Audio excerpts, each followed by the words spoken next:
평생 가족을 위해 희생하며 살아온 강명자. 이제는 자신을 위한 삶을 살기로 결심하고 집을 떠나기로 한다. 한편 공희는 황 회장의 압박 속에서 흔들리며 가족과 사랑을 지키기 위한 선택의 기로에 선다. 안녕하세요. 오늘도 방문해 주셔서 고맙습니다. 구독과 좋아요 진심으로 감사드립니다. 오늘은 도도그룹의 몰락으로 초라하게 전락해버린 강진아의 모습, 그리고 황 회장마저 해치러 달려드는 김치승에게 대신 칼을 맞은 단수의 생사가 큰 주제로 전개됩니다. 이야기 바로 시작하겠습니다. 강진아는 한성미의 말을 듣고도 현실을 쉽게 받아들이지 못했다. 말도 안 돼. 우리 아빠가 그런 일을 했을 리 없어. 라며 울부짖었지만 한성미는 차가운 표정으로 서류를 꺼내 보여주었다.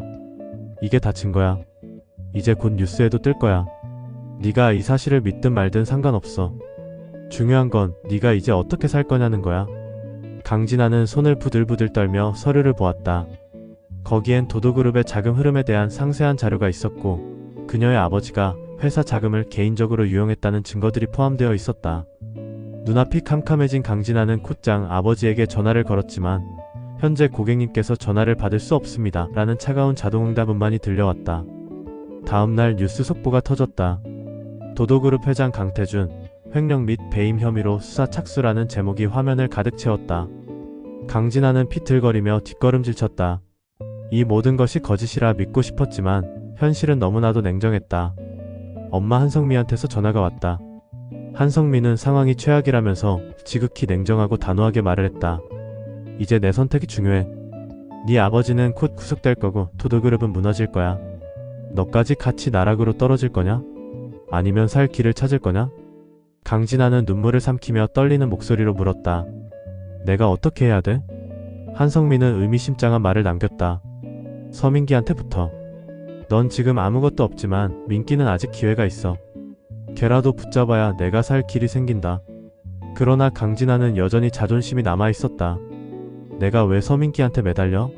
아직 결혼도 안 했는데 내가 매달리면 눈치채고 오히려 도망치려 할 거야. 그럼 네가 버티면 돼. 지금 네가 선택할 수 있는 건 그거 하나야. 아니면 다 같이 망한다. 한성미는 다시 한번 냉정하게 말했다. 그 말을 끝으로 한성미는 전화를 끊었다. 강진아는 깊은 한숨을 내쉬며 멍하니 서 있었다.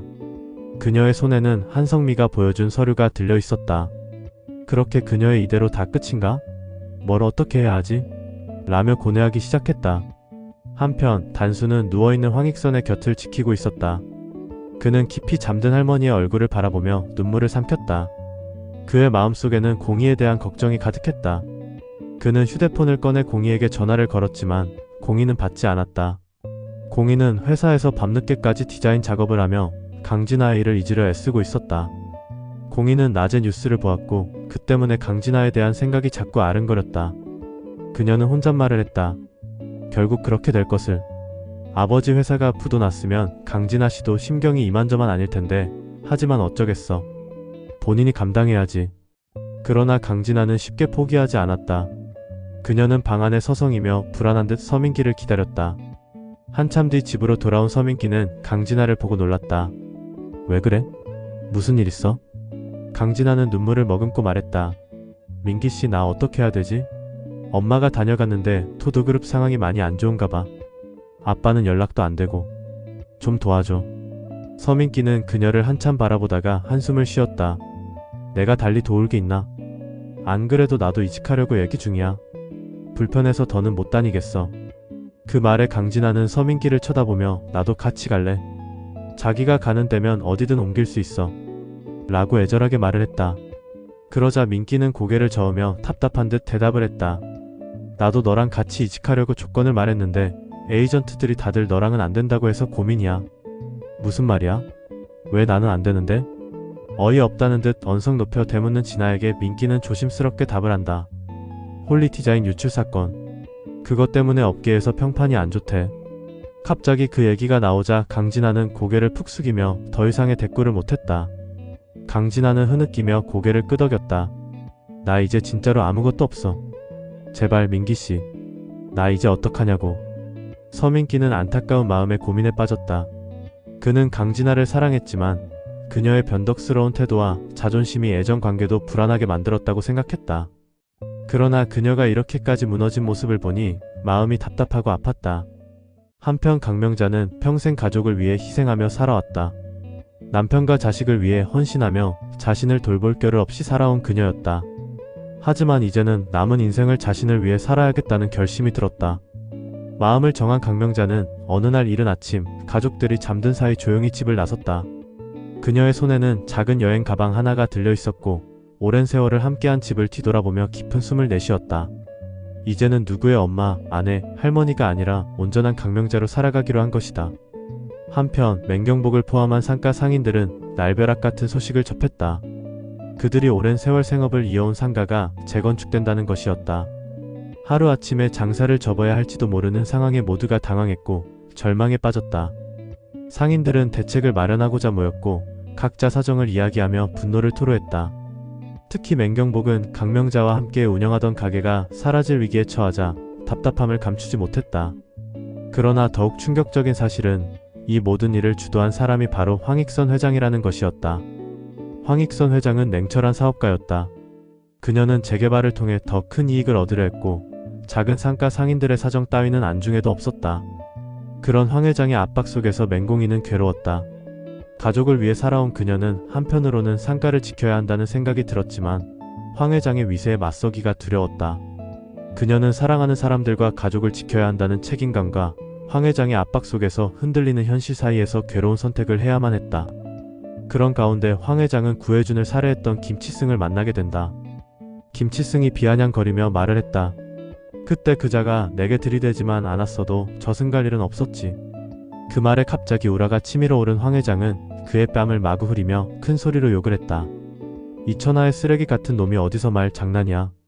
내가 그러지만 않았어도. 에라이께 잡놈의 인간아. 그러자 김치승은 주먹을 쥐고 달려들려 했으나 서덕수가 막아서서 차마 어쩌지를 못하고 짜증난다는 듯 말을 뱉고 가버렸다. 조심하쇼. 내가 누군지 똑똑히 보여줄 테니까. 김치승의 이 말은 그 후 황 회장이 큰 후회를 불러오게 만들었다. 다음날 저녁 황 회장과 구단수는 심각한 말다툼을 벌이고 있었다. 황 회장은 단수에게 자신의 뜻을 따르라고 강요했지만 단수는 더 이상 할머니의 꼭두각시로 살고 싶지 않았다. 단수는 냉정한 목소리로 말했다. 도대체 어디까지 갈 셈이야? 나 이 순간부터 할머니 손자가 아니야. 그의 말에는 결연함이 서려 있었다. 그리고 그는 단호한 발걸음으로 저택을 빠져나갔다. 황 회장은 황급히 그를 붙잡으려 쫓아오며 단수야, 가지마 단수야 라고 외쳤지만 단수는 뒤도 돌아보지 않았다. 이때 어둠 속에서 홀로 중얼거리며 성큼성큼 걸어오는 낯선 남자가 있었다.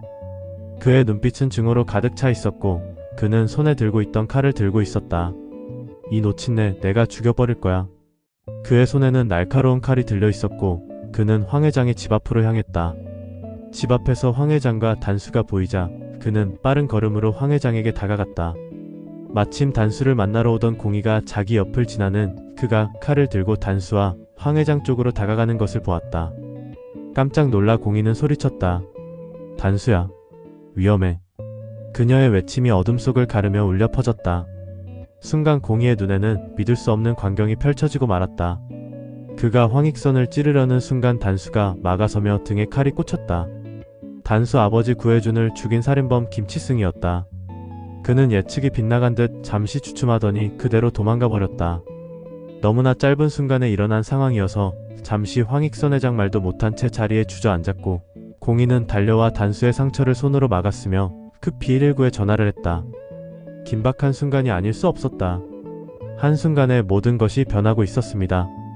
구단수의 생사가 갈림길에 서게 되자 모든 게 부질없이 느껴지는 황 회장. 그리고 단수를 위해 여리지만 온 힘을 다하는 맹공이. 과연 이 사건이 단수와 공이의 운명을 어떻게 바꿀지 다음 회차가 무척 궁금해집니다. 이상으로 이번 회차 예상 스토리를 마치겠습니다. 다음 회차도 구독과 좋아요 시청 부탁드립니다. 다시 한번 감사드립니다.